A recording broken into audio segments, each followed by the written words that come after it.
सभी को प्रणाम। Thank you so much. हम बुक पढ़ रहे हैं आत्मविश्वास कैसे बढ़ाएं बाय स्वेट मार्टन। तो बुक को आगे पढ़ते हैं उससे पहले सभी दिव्य शक्तियों को प्रणाम और धन्यवाद का भाव, जिनके माध्यम से हम ये स्वाध्याय कर पा रहे हैं। तो एक गायत्री मंत्र के साथ यूनिवर्स को थैंक यू डिपॉजिट करते हैं और गुरु तत्व को, उसके बिना कुछ भी संभव नहीं है, तो उस गुरु तत्व को, उस गुरु मंडल को, उस गुरु की ऊर्जा को धन्यवाद कहते हैं। ओम भूर्भुवः स्वः तत्सवितुर्वरेण्यं भर्गो देवस्य धीमहि धियो यो नः प्रचोदयात्। तो किताब आगे पढ़ते हैं। अभी तक हम समझ रहे थे, अभी तक हमें स्वेट मार्टन ने बताया कि विश्वास कितना इंपॉर्टेंट है, करेज कितना ज़रूरी है, दृढ़ निश्चय कितना इंपॉर्टेंट है। हमारा चेहरा ही हमारा आत्मा का दर्पण है, हमारा सेल्फ कॉन्फिडेंस वहाँ से झलकता है। It is our inner being जो रेडिएट होती है, जो भी अंदर है। और अगर अंदर शुद्धता है, पवित्रता है, प्रेम है, सद्भावना है, करुणा है, तो सेल्फ कॉन्फिडेंस भी ऑटोमेटिकली रेडिएट होगा। Self confidence is all about practice. हमें कोई डाउट नहीं करना है, no doubts at all. Positive रहना है, पॉजिटिव अफर्मेशंस डालनी है, बच्चों के लिए भी पॉजिटिव रहना है। बच्चों के सामने कभी इस तरह की नेगेटिव स्टेटमेंट्स नहीं देने हैं, जिससे कि हम बचपन से ही सेल्फ कॉन्फिडेंस का संस्कार अपने बच्चों में डाल पाएं। इस तरह की चीज़ें हमें सर बता रहे हैं। आगे वो हमें बता रहे थे कि अगर होपलेस नहीं होना लाइफ में कभी भी। जब होप रहती है तो चीजें अपने आप होती हैं। कोई भी परिस्थिति हो, कैसी भी परिस्थिति हो, और परिस्थितियां होंगी ही, तभी तो हम सीखेंगे। अभी इमेजिन करिए लाइफ बिल्कुल स्मूथ चल रही है, कोई दिक्कत है ही नहीं, जब कोई चैलेंज ही नहीं आएगा तो सीखेंगे क्या। लेकिन सीखने के लिए कुछ होना चाहिए ना, तो इन्हें टेस्ट कह सकते हो, लाइफ टेस्ट। हालांकि उन टेस्ट के थ्रू हमेशा हम ग्रूम करते हैं और फिर हम सोचते हैं कि अरे हम कैसे सीख गए। तो कोई शक्ति है जो हमारे साथ काम करती है, और वो हमारे भीतर की ही शक्ति है। आत्मविश्वास का जागृत होना एक्चुअली भीतर के सदगुरु का जागृत होना, ऑलमोस्ट वही बात है। क्योंकि हमें अभी तक ये भी बताया गया कि आत्मविश्वास मतलब आत्मनिर्माण की यात्रा, अध्यात्म की यात्रा। आप अपने ऊपर काम करते रहते हो, सेल्फ रिफाइनमेंट का प्रोसेस है, आत्मशोधन का प्रोसेस है। तो इसी में आगे पढ़ते हैं। हमें लाल बहादुर शास्त्री जी का एग्जाम्पल दिया जा रहा था कि वो कैसे छोटे पतले दुबले पतले कद के थे, लेकिन फिर भी उन्होंने कितना महान काम किया। उनकी पर्सनालिटी रेडिएट करती थी वो कॉन्फिडेंस, कि उन्होंने कहा और लोगों ने माना। जिस चीज में हम स्थित होते हैं, जिसका अभ्यास हमने बार बार किया होता है, अगर हम वो किसी को कहते हैं सच्चे मन से, तो सामने वाले की चेतना पे उसका प्रभाव पड़ता है। क्योंकि हम नहीं रह जाते, फिर हम एक इंस्ट्रूमेंट बन जाते हैं। और कहने वाली शक्ति कोई और होती है, चेहरा भले ही कोई भी दिखाई पड़े। आगे एग्जाम्पल दे रहे हैं। अमेरिका के एक शरीर शिक्षा शास्त्री डॉक्टर लूथर का कहना है कि कितने ही विद्यार्थी परीक्षा में पास न होने के कारण अकाल मृत्यु का शिकार हो जाते हैं। परीक्षा में पास न होने के कारण आंखों की कमजोरी और पौष्टिक भोजन की कमी भी हो सकती है। ये बालक इन बातों को नहीं जानते। परीक्षा में असफल हो जाने से साहस टूट जाता है तथा वे दुखी होकर, उदास होकर आत्महत्या कर लेते हैं। आत्मविश्वास का प्रभाव केवल मनुष्यों पर ही हो ऐसा नहीं, पशुओं पर भी इसका प्रभाव पड़ता है। रेस में सबसे आगे आने वाले घोड़ों को यदि थपथपाया ना जाए तो वह भी आत्मविश्वास खो देता है और उसकी चाल भी धीमी पड़ जाती है। इसी से आपको समझ लेना चाहिए कि आत्मविश्वास से ही अपनी शक्तियों का विकास और पुष्टि होती है। कितना मार्मिक एग्जाम्पल है और कितना सच है ये, कि हम बच्चों को हर चीज के लिए तैयार करते हैं। मार्क्स लाओ, मार्क्स लाओ, मार्क्स लाओ।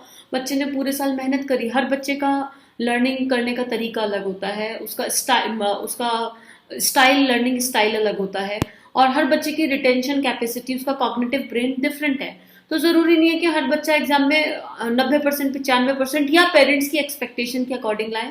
लेकिन हम लोग एक माहौल ऐसा जाने अनजाने कहीं क्रिएट कर देते हैं जहाँ मार्क्स की बहुत वेटेज हो जाती है, और अगर मार्क्स कम आता है तो बच्चे पेरेंट्स को भी नहीं बताना चाहते हैं। खुद ही इतना हीन भावना के शिकार हो जाते हैं, खुद ही इतना लो हो जाते हैं कि सुसाइडल टेंडेंसीज की तरफ तक चले जाते हैं। तो यहाँ पे विचारणीय प्रश्न है ये, हमें देखना चाहिए कि हम बच्चों को क्या दे रहे हैं, शिक्षा या विद्या। विद्या इंपॉर्टेंट है शिक्षा के साथ साथ। शिक्षा जो किताबी ज्ञान है वो है, हमें किताबों से मिल रहा है, जिससे हम अपना सस्टेनेबल इनकम मॉडल की तरफ बढ़े। पर विद्या वो है जो जीवन के चैलेंजेस में कैसे सरवाइव करना है उसकी शक्ति देती है। विद्या इज आर्ट ऑफ लिविंग। अगर देखा जाए कैसे जीना है, लाइफ में कुछ भी आ जाए आप कैसे स्थिर शांत तटस्थ रह सकते हो। तो ये एग्जाम्पल दे रहे हैं। और दूसरा बता रहे हैं कि पशुओं पर भी इसका पूरा इम्पैक्ट है। तो अगर अपनी शक्तियों का को जागृत करना है भीतर की, तो सबसे पहली शक्ति है आत्मविश्वास का जागृत होना। और आत्मविश्वास जागृत कैसे होगा, इसके बहुत सारे टिप्स हमें मिले और आगे भी मिल रहे हैं। लेकिन उसके लिए पहला कदम यह है कि हम चीजों को करें, हम करने की कोशिश करें। अगर हम सोचते बैठे रहेंगे और अपना पहला कदम ही नहीं उठाएंगे विद रियलिस्टिक गोल, बात बनेगी ही नहीं। आगे बढ़ रहे हैं, आगे कहते हैं संसार के महान कार्य करने वाली सभी शक्तियां सभी व्यक्तियों में आत्मविश्वास कूट कूट कर भरा हुआ था। उन्हें अपनी योग्यता, शक्ति और कार्य पर पूरा भरोसा था।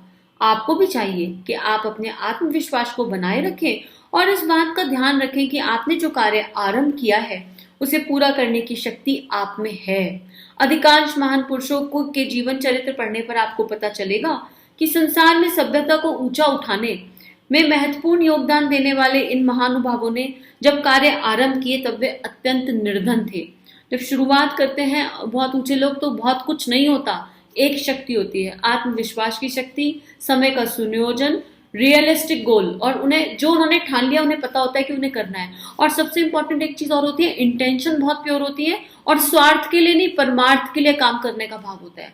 वहां आत्मविश्वास और ज्यादा आ जाता है, जहां हम केवल अपना अपना नहीं हमारा सोच रहे होते हैं, वसुदैव कुटुंबकम के भाव से चल रहे होते हैं। तो अपने आप भीतर की शक्तियां जागृत होने लगती हैं, अपने आप आत्मशोधन और आत्म परिष्कार होने लगेगा। अवेयरनेस और अलर्टनेस की यहाँ पे जरूरत है। इसके साथ ही आपको यह भी ज्ञात होगा कि इन लोगों ने ऐसे कठिन मार्ग तय किए जहां दूर दूर तक केवल असफलता ही दिखाई पड़ती थी। वहां कभी उन्होंने विश्वास नहीं छोड़ा, इस भरोसे पर श्रम करते रहे कि कभी ना कभी तो उन्हें सफलता प्राप्त होगी। अंततः उन्हें सफलता मिली भी। देखिए, जरूरी नहीं है कि आज मैंने काम शुरू किया तो मैं आज के आज सक्सेसफुल हो जाऊं। और एक पैरामीटर और है, मेहनत कभी वेस्ट नहीं होती, एफर्ट्स कभी वेस्ट नहीं होते।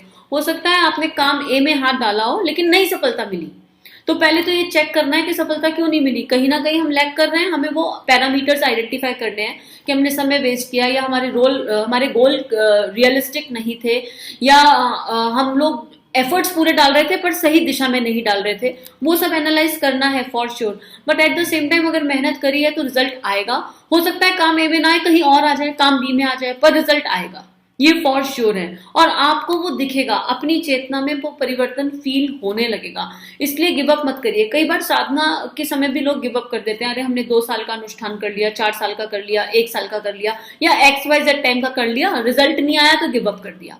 तो यहाँ पे पहले ही बोला है कि कर्म के फल पे मत अटकना, कर्म करते चलिए, पूरी ताकत से करिए, पूरी शक्ति से कीजिए, पूरी शिद्दत से कीजिए, और रिजल्ट छोड़ दीजिए। जिस दिव्य शक्ति के सहारे, वो जो शक्ति भीतर से जागृत हुई है उसके सहारे आप चल रहे हैं ना, वो आपको ऑब्जर्व कर रही है, वो आपको देख रही है, और आपको चारों तरफ से सहयोग ऑटोमेटिकली बरसेगा।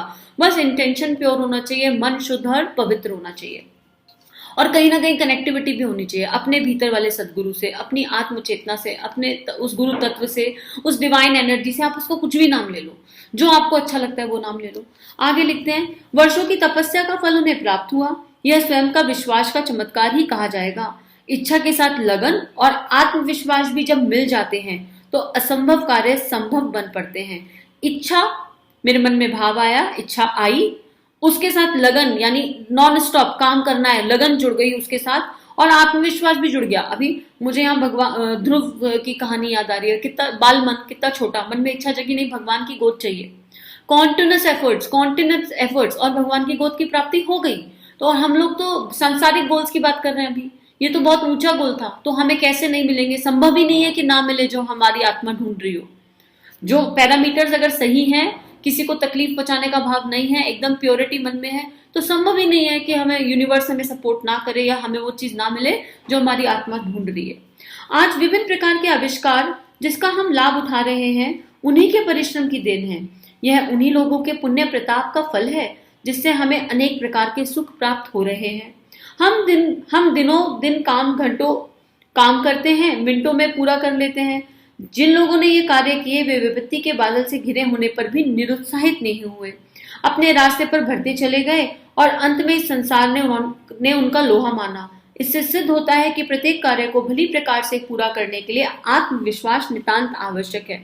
मुझे एक स्टोरी ना बहुत टच करती है यहाँ पे, कि जितने भी आविष्कार हुए जो पहले टाइम में हुए, हम तो आज बहुत फैसिलिटीज में है, हमें लाइट है, हमें इजीली मिल रही है, फैन है, बिजली है, कितनी सारी चीजें हैं जो हमें एट ईज अवेलेबल हैं। पर जब ये नहीं थी और इनका आविष्कार कर रहा था कोई, किसी के मन में इच्छा जगी कि नहीं मुझे करना है। अब जैसे मुझे थॉमस एडिसन बहुत टच करते हैं, मैंने उनकी बात पहले भी करी कि उनके मन में जब ये फीलिंग आई होगी कि ये करना है, तो पहले तो परमार्थ का भाव के लोग कितने परेशान हैं अगर कोई ऐसी चीज क्रिएट हो जाए और उसके पास नॉन गिविंग अप एटीट्यूड, नहीं करते रहो, कितनी बार फेल होके भी अल्टीमेटली पास हुए। तो हम तो बहुत सुख सुविधा में है, हमें तो सब कुछ बना बनाया परोसा हुआ मिल गया, और उसमें भी हम लोगों की क्रिपिंग की आदत नहीं जाती। तो हमारे पास क्रिप करने के लिए अगर देखा जाए तो कुछ भी नहीं है। हमें बहुत सारी फैसिलिटीज मिली हुई हैं, बहुत सारी चीजें मिली हुई हैं, टेक्नोलॉजी उस पर on the top of that technology मिली हुई है। तो it's just to take that first step, वो पहला कदम उठाना है। और हर क्षेत्र में प्रगति है, फिर चाहे वो भौतिक क्षेत्र हो, चाहे वो भीतर का क्षेत्र हो, चाहे आध्यात्मिक क्षेत्र हो, या तटस्थता हो, भीतर की सुख शांति का अनुभव हो, हर क्षेत्र में प्रगति है। बीच में हो सकता है एक समय आए जहां लो फील हो या लगे कि कोई सपोर्ट सिस्टम नहीं है, कहीं से कुछ मिल नहीं रहा, लेकिन ऐसा होगा नहीं। सब कुछ अपने आप जगह पर आएगा, बस पेशेंस रखना है और सद्भावनाएं मन से छोड़ते रहिए, प्रेम, प्योरेस्ट फीलिंग्स मन से छोड़ते रहिए, everything will fall on right place. तो सभी को बहुत बहुत शुभकामनाएं। एक बार सबके भीतर वो शक्ति जागृत हो, हम सब अपना पहला कदम उठा सके, आत्मनिर्माण की यात्रा की ओर, आत्मविश्वास की ओर अपना पहला कदम उठा सके। इसी के साथ आज का स्वाध्याय समाप्त करते हैं। और अगर साथ में स्वाध्याय करने में मजा आ रहा है, अच्छा लग रहा है, कुछ मिल रहा है, तो अपने कमेंट से जरूर बताइए। और दूसरा, लाइक, शेयर, सब्सक्राइब ज्यादा से ज्यादा लोगों तक पहुंचाइए, जिससे हमारा मोटिवेशन भी बढ़े। अभी तो मोटिवेशन यही है, आप ही हम सब एक दूसरे का मोटिवेशन है। So thank you so much, सभी को प्रणाम।